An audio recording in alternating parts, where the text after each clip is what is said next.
عمرہ کرنے کی نیت سے، لیکن کتنے لوگ ہیں؟ 10,000 کی تعداد میں آ رہے ہیں، کوئی قتل و قتال نہیں، کوئی جنگ و جدال نہیں، فاتح کی شان سے آئے، خانہ کعبہ میں داخل ہوئے، بتوں کو نکالا، پاک کیا اور کہا آج محمد اللہ کا رسول خانہ کعبہ کو پاک کر رہا ہے اور صبح قیامت تک اب یہاں شرک نہیں ہوگا، بت پرستی نہیں ہوگی، کعبے کو بنایا مطہر یہ رسول پاک نے۔ اب اس کے بعد رسول پاک صلی اللہ علیہ وسلم نے انہی 10 سالوں کے اندر کتنے غزوات کیے۔ وہ آخری سال تھا میرے آقا کا جب 10 ہجری تھی، حضور نے اعلان کیا جو حج کے لیے میرے ساتھ آنا چاہے سب آ جائیں۔ یہ سن کر کے تقریباً 1,20,000 صحابہ حضور کے حج کے سفر میں ساتھی بن گئے۔ میرے آقا تشریف لائے مکہ مکرمہ، یہ حضور کا آخری حج تھا جس میں خطبۃ الوداع حضور صلی اللہ تعالیٰ علیہ وسلم نے حجۃ الوداع کا خطبہ دیا، آخری خطبہ دیا۔ وہ آخری خطبہ پورے دنیا والوں کے لیے دستور ہے، ایک لا ہے، ایک ایسے قوانین سے جمع کیا ہے۔ اسی میں حضور نے عورتوں کے حقوق بیان کیے، بچوں کے، بوڑھوں کے، مزدوروں کے، غریبوں کے، پڑوسیوں کے، ہر ایک کے حقوق اس ایک خطبے میں میرے آقا نے بیان کیا۔ حرام مال سے بچنے کی تلقین کی، سود سے بچنے کی تلقین کی، اور پھر گھمنڈ تکبر کرنے سے بچایا۔ حضور نے فرمایا تم سب آدم کی اولاد ہو، ایک دوسرے پر فخر نہ کرو، کالا گورے پر، گورا کالے پر، امیر غریب پر، غریب امیر پر، بلکہ میرے آقا نے فرمایا تقوی جس کے پاس ہے وہ اللہ کے نزدیک محترم ہے۔ یہ آخری خطبہ ہوا۔ اسی خطبے کے بعد میرے آقا نے اپنے صحابہ سے کہا اللہ نے اپنے بندے کو اختیار دیا ہے کہ دنیا چاہے تو دنیا لے لو یا اپنے رب کے پاس جو چاہے وہ لے لو۔ اس بندے نے اللہ کے پاس رہنے کو قبول کر لیا ہے۔ یہ باتیں تھیں جو اشارہ دیا میرے آقا نے کہ اب رسول پاک زیادہ دن تک ان کے ساتھ نہ رہیں گے۔ محرم کا مہینہ تھا جب میرے آقا پلٹے مدینہ طیبہ، بیماری نے جکڑ لیا، سفر کا مہینہ پورے علالت میں گزرا۔ اس طرح کی علالت تھی، اس طرح کا بخار تھا کہ حضور پاک صلی اللہ تعالیٰ علیہ وسلم کو بعض اوقات صحابہ دونوں کندھے پکڑ کر کے مسجد میں لاتے تھے۔ حضور پاک صلی اللہ تعالیٰ علیہ وسلم کے پیر بھی زمین پر نہیں ٹکتے تھے۔ اس حالت میں حضور مصلی پر آئے اور اپنے صحابہ کو دیکھ کر مسکراتے بھی رہے، نمازیں بھی پڑھاتے رہے۔ پھر یہی ربیع الاول شریف کا مہینہ آیا، یہ 11ویں ہجری تھی جب 12 ربیع الاول تھی، بعض روایات میں 13 ربیع الاول ہے، یعنی کل آنے والا جو دن ہے۔ اللہ کے حبیب صلی اللہ تعالیٰ علیہ وسلم نے سب کو جو وصیتیں کرنی تھی وہ وصیتیں فرمائی۔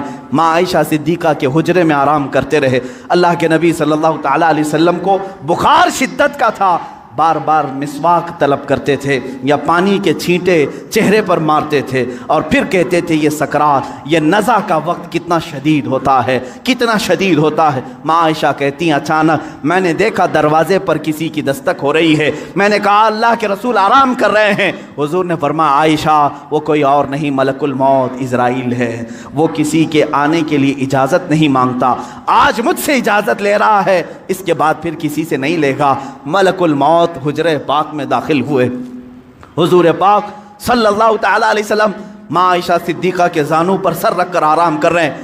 ملک الموت نے اجازت طلب کی، آقا حکم ہو تو آپ کی روح پاک کو میں نکالوں، اللہ کے حضور لے جاؤں، آپ کے رب اعلیٰ کے جلوں میں لے جاؤں۔ رسول پاک صلی اللہ علیہ وسلم نے اس سے پہلے جانتے ہو کیا پوچھا تھا؟ میرا دل درد کرتا ہے۔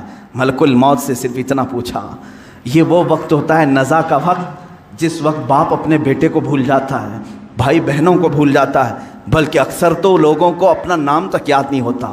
سکرات کے وقت جاؤ لوگوں کے بستروں کے پاس، ہم کلمہ پڑھاتے رہتے ہیں، کلمہ آتا نہیں، لوگ بول نہیں پاتے، یہ وہ حالت ہوتی ہے نزع کی۔ لیکن اس وقت میرے آقا صلی اللہ علیہ وسلم ملک الموت سے یوں کہتے ہیں اے اسرائیل، یہ جو نزع کا درد ہے کیا یہ درد میری امت کو بھی دیا جائے گا؟ کیا یہ سکرات کا درد میری امت کو بھی دیا جائے گا؟ ملک الموت نے کہا موت سے پہلے ہر ایک کو سکرات سے گزارا جائے گا۔ میرے آقا رو پڑے، واہ امتی، واہ امتی، اے اللہ میری امت، اے اللہ میری امت، کیا وہ نزع اور سکرات کو برداشت کر پائے گی؟ رب تعالیٰ نے حکم دیا اے حبیب آپ غم نہ کریں، آپ اپنے امتیوں کو یہ بشارت دیں کہ جو ہر نماز کے بعد آیت الکرسی پڑھتا رہے ہیں وہ دنیا میں رہے گا، اس کی روح اللہ فرماتا ہے میں خود قبض کروں گا، اسے احساس نہ ہو۔ رسول پاک صلی اللہ تعالیٰ علیہ وسلم حضرت عائشہ سے بات کر ہی رہے تھے، آخری جملے میرے آقا کے، الصلاۃ الصلاۃ، نماز نماز، اور تمہارے ہاتھوں کے نیچے جو مزدور ہیں ان کا خیال کرو۔ اتنا کہا اور حضور پاک نے ہمیشہ کے لیے اپنی آنکھیں بند کر لی۔ میرے آقا کے لبھائے مبارک بند ہو چکے تھے۔ حضرت عائشہ کہتی ہیں میں بات کرتی رہی، میں بات کرتی رہی، میں یہ سوچ رہی تھی کہ حضور اب بولیں گے، تب بولیں گے۔ کافی انتظار کے بعد بھی حضور بول نہیں رہے تھے۔ اب وہ کبھی نہیں بولنے والے تھے ظاہری الفاظ۔ اچانک ابو بکر صدیق حجرے میں آئے، حضرت عائشہ باتیں کر رہی تھی۔ حضرت ابو بکر صدیق نے دیکھا، پیشانی مبارکہ کو بوسہ دیا اور انا للہ و انا الیہ راجعون پڑھا۔ حضرت عائشہ نے پوچھا کیا ہوا بجا؟ کہا بیٹی تجھے معلوم نہیں، تمہارے سرتاج، تمہارے رفیق حیات، ہم سب کے آقا و مولا اپنے رب اعلیٰ کے حضور جا چکے۔ حضرت عائشہ کہتی ہیں پہلی مرتبہ میں نے کسی کو اپنے سامنے روح قبض ہوتے دیکھا، میں تو یہ محسوس کر رہی تھی کہ حضور بخار کی وجہ سے چپ ہیں، پھر بولیں گے۔ سیدہ کائنات فاطمۃ الزہرا سلام اللہ علیہا آئی، وہ خاندان میں تنہا باقی تھیں، حضور کی ساری اولاد ان کے سامنے فوت ہو چکی تھی، حضرت فاطمہ اکیلی رہ گئی تھی۔ حضرت فاطمہ نے حضور پاک کے جسم ناز کو دیکھا تو کہا اے بار الہ، زندگی میں آج سے پہلے یا آج کے بعد اس سے زیادہ کٹھن دن مجھ پر کبھی نہیں آیا، فاطمہ پر اس سے زیادہ بوجھل دن کبھی نہیں آیا۔ جب فاطمہ نے اپنے عزیز از جان باپ کو اپنے سامنے موت کی آغوش میں دیکھ رہی ہے، رسول پاک صلی اللہ تعالیٰ علیہ وسلم کے صحابہ نے میرے آقا صلی اللہ تعالیٰ علیہ وسلم کی ایک بعد دیگر زیارت کی۔ صحابہ کی کیا کیفیت رہی، 14 صدیوں کے بعد آج ہم روتے ہیں میرے آقا کی وفات کو سن کر۔ وہ آفتاب عالم ہمارے درمیان سے روپوش ہوا، وہ مہتاب رسالت غروب اگرچہ ہوا، لیکن آج بھی جب واقعات سنتے ہیں تو روتے ہیں۔ صحابہ کی کیا کیفیت رہی ہوئی، یہی کیفیت تھی۔ حضرت عثمان تو کسی سے بات کرنا ہی چھوڑ چکے تھے، انہیں کوئی اٹھاتا تو اٹھتے نہیں، بٹھاتا تو بیٹھتے نہیں۔ حضرت عمر کا حال یہ تھا کہ وہ ننگی تلوار نکال کر کہتے خبردار، اگر کوئی کہہ دیا کہ میرا رسول انتقال کر گیا میں اس کی گردن اڑا دوں گا۔ میرے حبیب کا انتقال نہیں ہوا، وہ اپنے رب سے ملنے کے لیے گئے، واپس آئیں گے۔ حضرت عمر مدینے میں اس طرح گھوم رہے تھے۔ عزیزان گرامی وقار، رسول پاک صلی اللہ تعالیٰ علیہ وسلم پیر کے دن انتقال فرمائے اور بدھ کے دن تک آپ کا جسم مقدس رکھا گیا۔ جماعتیں آتی رہیں، پڑھتی رہیں، ملائکہ نے جنازہ پڑھا۔ بدھ کے دن میرے آقا صلی اللہ تعالیٰ علیہ وسلم کو صحابہ نے اٹھایا اور اسی حجرے میں جہاں ماں عائشہ صدیقہ کا گھر تھا، حضور پاک صلی اللہ علیہ وسلم کی قبر مبارکہ کھودی گئی، لحد بنائی گئی جو ایل شیپ میں ہوتی ہے، حضور کو پسند تھی، لحد مبارکہ میں رکھا گیا۔ اترنے والوں میں حضرت علی بھی تھے، حضرت عباس بھی تھے۔ فرماتے ہیں جب قبر مبارک میں آخری مرتبہ رکھا گیا، صحابہ کا مجمع تھا، بھیڑ تھی، ایک آخری نظر اس آفتاب رسالت پر ڈال لے، لیکن اچانک لوگوں نے دیکھا قبر کی تختیاں بند کرنے سے پہلے رسول پاک کے ہونٹ ہل رہے تھے۔ حضرت عباس کہتے ہیں میں نے کان لگایا، اس وقت رسول پاک کہہ رہے تھے امتی امتی رب اغفر لامتی فانہم لا یعلمون، اے مولا میری امت کو معاف کر دے، وہ مجھے نہیں پہچانتی، اے اللہ میری امت کو معاف کر دے، وہ مجھے نہیں پہچانتی۔ یہ آخری جملے قبر انور میں رکھنے کے بعد رسول پاک کے اے امتیوں، کیا ہم نے رسول پاک کا حق ادا کیا ہے؟ کیا ہم نے ان کو سال میں ایک مرتبہ یاد کر کے یہ سوچا کہ ان کو کہ رات کے کھڑی ہوئی عبادتوں کا ہم نے صلہ دے دیا؟ کبھی نہیں ہو سکے گا، کبھی نہیں ہو سکے گا۔ قبر مبارکہ بند کر دی گئی، ہمیشہ کے لیے بند ہو گئی، لیکن لحد کا وہ ٹکڑا عرش اعظم سے بھی افضل بنا۔ نفس گم کردہ می آیت جنید و بایزیدی جا، وہ قبر اطہر آج بھی ہم مسلمانوں کے روح کی ٹھنڈک ہے۔ وہ ہرا گنبد جو رسول پاک کے مسکن کے اوپر اپنی جگمگاہٹ بکھیر رہا ہے، وہ کروڑوں عاشقوں کی آنکھوں کا تارا بنا ہوا ہے، ہمارے دل کا سکون ہے۔ اے میرے عزیزو، آج ہم جئیں گے تو اسی امید کے ساتھ، اسی آس کے ساتھ۔ میرے آقا نے آخری وقت یہ بھی فرمایا تھا جو جس سے محبت کرے گا دنیا میں، قیامت کے دن اسی کے ساتھ اٹھایا جائے گا۔ اگر تم آج اپنے نبی پر جان و مال، اپنے ماں باپ فدا کرنے کی بات کرتے ہو، خوف نہ کرو، کل ہم اٹھائے جائیں گے تو ہمارے آقا کے ساتھ اٹھائے جائیں گے۔ ہمارے رسول کے ساتھ اٹھائے جائیں گے۔ لیکن جو لوگ مغرب کے دلدادہ ہیں اور دوسروں کی کیریکٹر کو اپنا کر کے اپنے آپ کو تباہ و برباد کیے ہیں، ان کو مبارک ہو، وہ انہی لوگوں کے ساتھ اٹھائے جائیں گے جو فرعون، حامان، شداد، قارون، ابو جہل، ابو لہب، ان گستاخوں کے ساتھ اٹھائے جائیں گے۔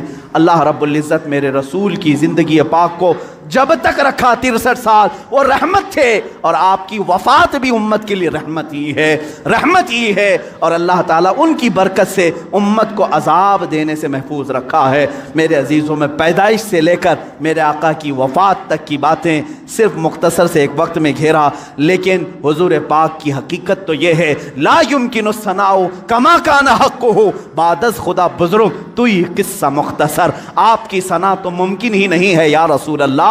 حاصل کلام یہ ہے، خدا کے بعد اگر کوئی مرتبہ ہے، آقا وہ آپ کا مرتبہ ہے یا رسول اللہ۔ آپ کے دربار میں میں یہ آخری الفاظ یہ کہتا ہوں، آج کی میلاد کے دن سرور کہوں کہ مالک و مولا کہوں تجھے، باغ خلیل کا گل زیبا کہوں تجھے، اللہ رے تیرے جسم منور کی تابشیں، اے جانے جاں میں جانے تجلا کہوں تجھے یا رسول اللہ۔ تیرے تو بس عیب تناہی سے ہیں بری، حیران ہوں میرے شاہ میں کیا کیا کہوں تجھے، لیکن رضا نے ختم سخن اس پہ کر دیا، خالق کا بندہ خلق کا آقا کہوں تجھے یا رسول اللہ۔ اس فخر کے ساتھ میں جیتا ہوں، حشر تک ڈالیں گے ہم پیدائش مولا کی دھوم، مثل فارس نجد کے قلعے گراتے جائیں گے، خاک ہو جائیں عدو، خاک ہو جائیں دشمن جل کر، مگر ہم تو رضا دم میں جب تک دم ہے ذکر ان کا سناتے جائیں گے۔ وآخر دعوانا الحمدللہ رب العالمین۔